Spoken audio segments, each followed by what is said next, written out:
In an effort to prevent more fires, Governor Cox announced a fireworks ban on all state and unincorporated private lands. The governor is also saying he's not ruling out the possibility of a statewide ban on fireworks. Of course, this comes as we are dealing with the worst drought conditions on record. Governor Cox also ordered watering at some state facilities to be cut back to 2 days a week. State leaders are calling on all Utahns to conserve water wherever we can as we head into these hot summer months. Yeah, and as the drought intensifies, a hydrologist reminds us that our water supply is not rising again until next spring.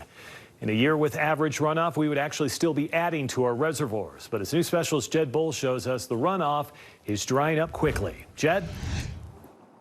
Yeah, Mike, we're here on the Jordan River here in Salt Lake City, which gathers water from many of our creeks, rivers, and streams. And this time of year, it should be much higher on the banks. But the snow survey supervisor tells me this year, that just isn't going to happen.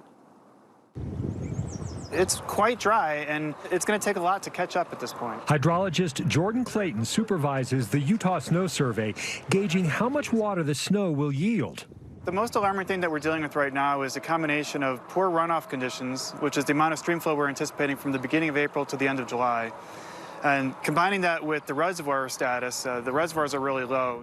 That combination of runoff and water storage is the water supply that we have until next year, and it won't be recharged until after next year's runoff. Unfortunately, the majority of the basins statewide are facing the lowest levels that they've seen in 3 or 4 decades. It's more than half of the basins in Utah that are in the bottom 10th percentile when we combine that stream flow and reservoir status. And that's really alarming. The conditions are as bad as Utah has seen in the last 50 years. 2002 was a really bad year. 1977 was terrible. This is kind of similar to 1977, or maybe worse. In addition to low storage and runoff, we're also seeing since October 1st just extraordinarily poor accumulated precipitation for the state of Utah. Utah would need nearly an inch of rain to catch up to the worst year of the last 30 and 9 inches to catch up to average rainfall.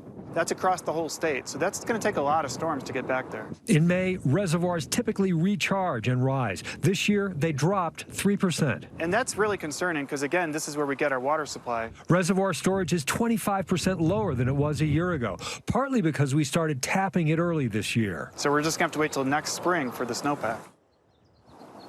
So if we think our water supply is a bank account, we're not getting any significant deposits until next spring, and even then we don't know how much we're going to get.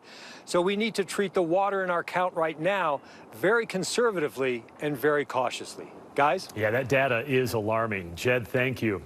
And Syracuse City already restricting when people can and cannot water their lawns. You're looking at the map right here. Watering in all the shaded areas is off limits on Sunday.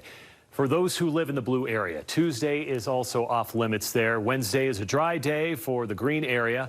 Thursday is a no watering day for the yellow area, and Friday for the pink area.